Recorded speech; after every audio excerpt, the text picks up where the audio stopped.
चंद्रपूर शहरात हिवाळ्यात प्रदूषणात मोठ्या प्रमाणात वाढ झाली आहे। चंद्रपूर महाऔष्णिक विद्युत केंद्राच्या संचातून बाहेर पडणाऱ्या राखेमुळे प्रदूषण वाढल्याची गंभीर बाब प्रदूषण नियंत्रण मंडळाच्या आकडेवारी समोर आली आहे। सूक्ष्म धूलिकणाचे वाढलेले प्रदूषण आरोग्यासाठी धोकादायक आहेत। नोव्हेंबर महिन्यातील 30 पैकी 30 दिवस प्रदूषित होते। शहरातील प्रदूषण निर्देशांक 0 ते 50 AQI गुड निर्देशांक आरोग्यासाठी चांगला मानला जातो। मात्र असा येथेही एकही दिवस नव्हता। 51 ते 100 AQI समाधानकारक निर्देशांक हा सुद्धा एकही दिवस नव्हता। 101 ते 200 AQI निर्देशांक सर्वसाधारण प्रदूषित श्रेणीत येतो।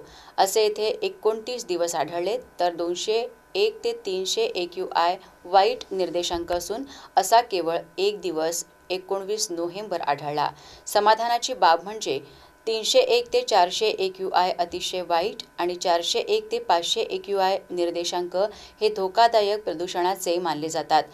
हे प्रदूषण येथे आढळले नाही। हवा गुणवत्ता निर्देशांक काढण्यासाठी कमीत कमी 3 तर जास्तीत जास्त 8 प्रदूषकांना प्रमाण मानले जाते। त्यात धूलिकण 2.5, 10, ozone, carbon monoxide, sulphur dioxide, nitrogen dioxide, ammonia, lead ह्या प्रदूषकांना मिळून निर्देशांक काढला जातो। प्रदूषणाची कारणे यावेळी समोर आली आहेत। वाहनांची वाढती संख्या, त्यातून निघणारा धूळ, रस्त्यावरील धूळ, कचरा ज्वलन, बांधकाम, स्थानिक थर्मल पॉवर उद्योग इत्यादी अनेक कारणांमुळे अलीकडे सर्वत्र प्रदूषणात मोठी वाढ झाली असून त्यातून आरोग्याच्या अनेक समस्या निर्माण झाल्या आहेत।